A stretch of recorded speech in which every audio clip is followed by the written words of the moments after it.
ये हो गया इसका डायमीटर यहाँ से यहाँ तक, उत्तर या डायमीटर।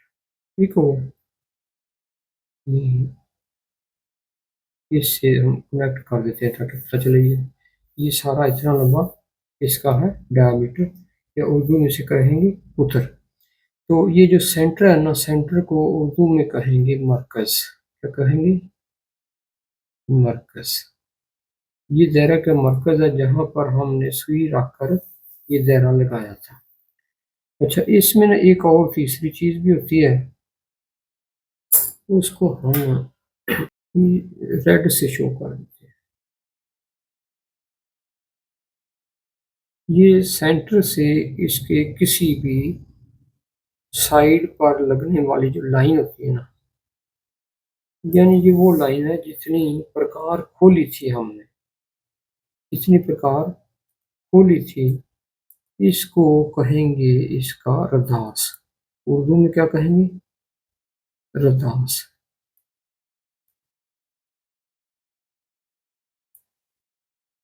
रदास, और अंग्रेजी में इसे कहेंगे रेडियस।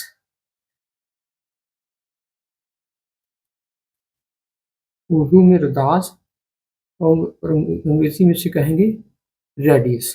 तो रेडियस वो फासला होता है जितनी प्रकार खोलकर हम दायरा लगाते हैं, यानी हमने इतनी प्रकार खोली थी ये वाली, और यहाँ पर सुई रखी थी इसकी, और ये हमने दायरा लगाया था, ये इसका बर्दाश्त हो गया। अच्छा, अब और ये इर्द गिर्द जो है ना, इसे उर्दू में कहेंगे मुहीत। ये साइड वाला जो है ना, इसे उर्दू में क्या कहेंगे? मुहीत।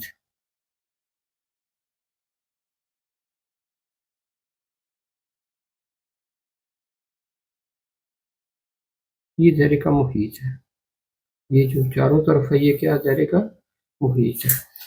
तो ये जो मुहीत है ना, यानी कि ये जो आ रहा है मुहीत, इसे अंग्रेजी में कहेंगे circumference. CIR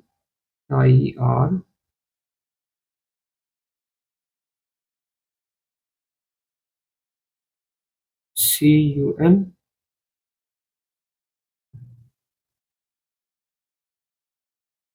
circumference, FERENCE,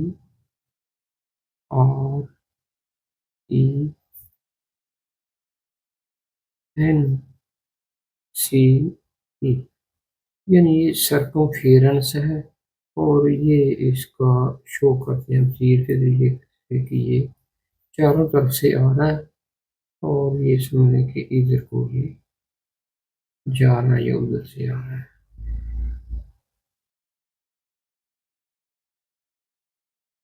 circumference है ये इसका इर्द गिर्द सर्कमफेरेंस। अच्छा, अब जो है ना इसका रदास, इसमें और ये जो डायामीटर है इसमें, और सर्कमफेरेंस यानी मुहीत, इसमें एक खास निस्बत होती है। वही चीज़ आपको समझाना है, और उसका नाम है पाई। ये जो सर्कमफेरेंस है और ये जो डायामीटर है और दास, अच्छा वो निस्बत क्या होती है कि अगर डायामीटर, ये लिख लेते हैं रेडियस,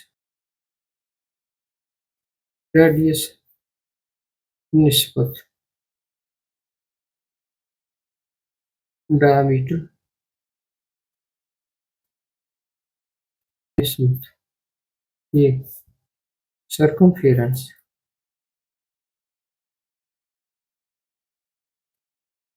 ये हो गया। अच्छा, इनमें निस्बत क्या होती है, यानी रेशो क्या होती है इनकी आपस में? अगर वो पाई तो आपने सुना ही होगा, इसकी अलामत है पाई की, ये कहते हैं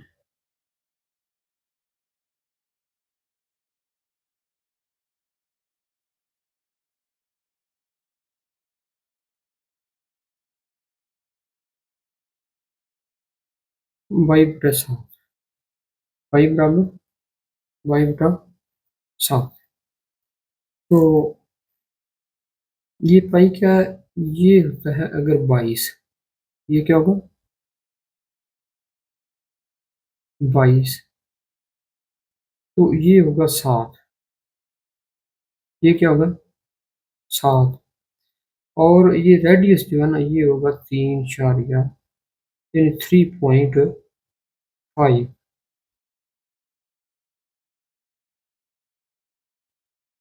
रेडियस से ये डबल होता है, रेडियस को डबल करेंगे डायमीटर आ जाएगा। और डायमीटर और ये जो सर्कमफेरेंस है ना इसकी रेशियो आपस में है 7 और 7 और 22। तो इनकी ये है आपस में ये तल्लक है इसका। अब ये these three are a great relationship among them। इन तीनों में एक बहुत गहरा तल्लक है। तल्लक ये है कि ये जो है ना हमारा बर्दाश्त ये बराबर हो जाएगा 3.5 ये। तो फिर ये वाला होगा 7, ये वाला क्या होगा 7। डायमीटर बराबर इधर लिख लेते हैं 7, ये डायमीटर 7 हो गया। और ये जो मुहीत है ना सर्कमफेरेंस ये हो जाएगा 22, ये कितना हो जाएगा 22, इधर लिखते हैं 22।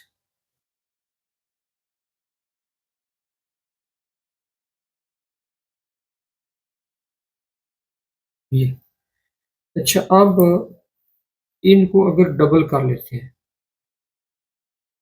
अगर हम इन्हें डबल कर लेते हैं तो ये भी डबल हो जाएगा, ये भी डबल हो जाएगा, ये भी डबल। अगर हमने इसको 3 गुना करना है तो ये भी 3 गुना हो जाएगा, ये भी 3 गुना हो जाएगा और इसको भी 3 गुना कर लेंगे, यानी इसकी रेशो यही रहेगी। अगर इसको 4 गुना कर लिया तो ये भी 4 गुना हो जाएगा और ये भी 4 गुना हो जाएगा। मसलन ये 3.5 इसको कर लिया डबल,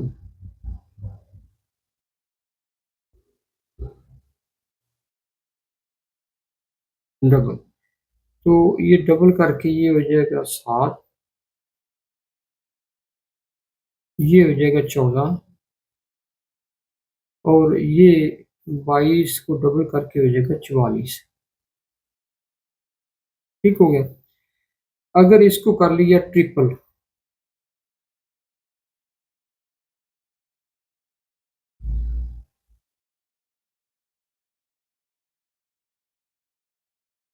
तो ट्रिपल करने से ये हो जाएगा 7 और 3 10.5, 10.5। तो ये ट्रिपल करने से हो जाएगा 7 ये 21, 21। और ये 22 जो है ये हो जाएगा 3 2 6 और 3 2 6 66, 66 हो जाएगा। इसी तरह से जैसे जैसे हम इसे करते जाएंगे ये होता जाएगा, यानी इसे 4 गुना अगर हम इसे 4 गुना कर लेंगे तो इसे भी 4 गुना कर लेंगे, इसे भी 4 गुना कर लेंगे। मसलन ये हो गया, ये फोर्थ कर लेंगे,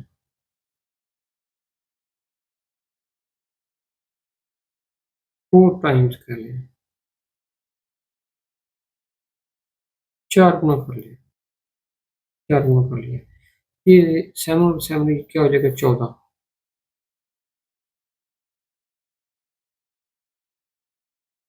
4 टाइम्स करेंगे ये हो जाएगा 14 और इसे भी 4 गुना कर लें, 7 चौके 28।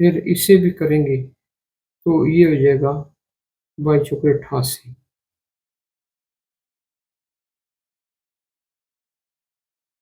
अच्छा, अब अगर इनको हम दोबारा काटेंगे यानी मुकसर करेंगे यानी शॉर्टकट करेंगे तो ये काट कटा कर फिर आ जाएगा ये 3.5, ये 7 हो जाएगा और ये 22 हो जाएगा।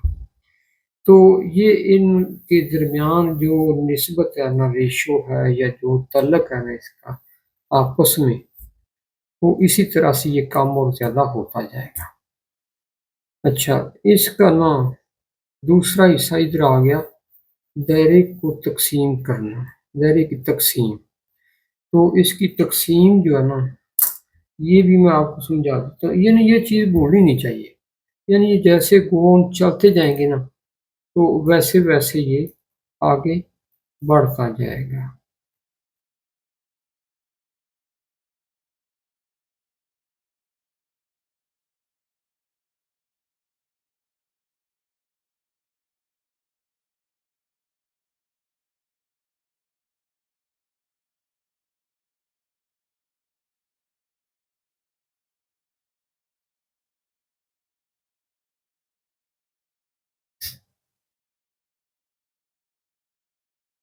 यानी से यूं करेंगे कि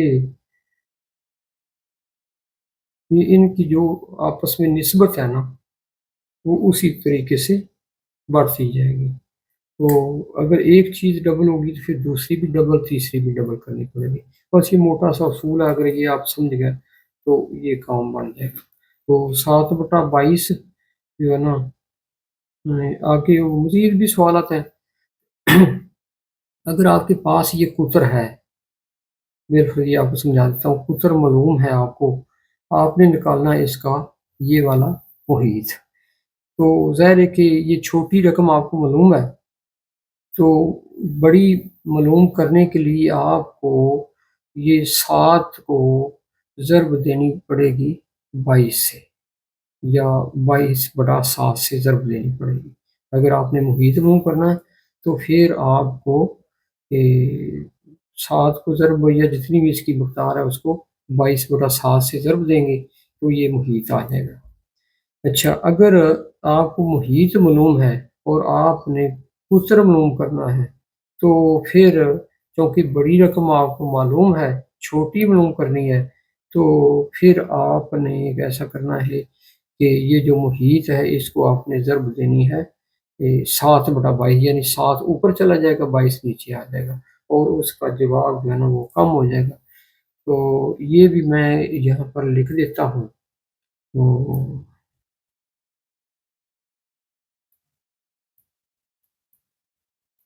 उत्तर में करना बराबर है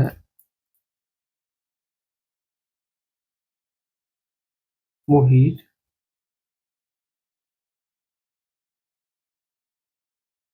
ज़रब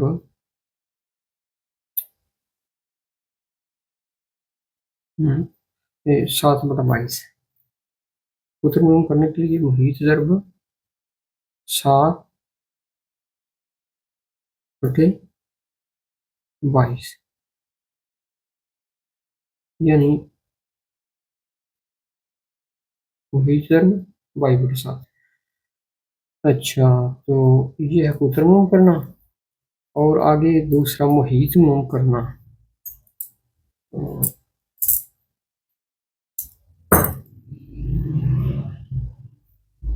मुहीत चूँकि बड़ी रकम है तो मुहीत में करने का फार्मूला ये है कि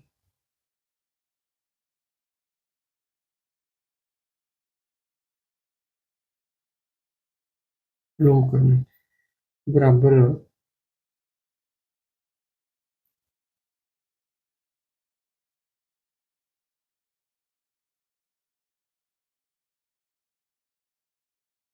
उत्तर ज़रब 22/7। अच्छा, ये तो हो गए दो चीज़ें। पहला हो गया उत्तर में करना, उत्तर में करना, तो इसका फार्मूला ये हो गया।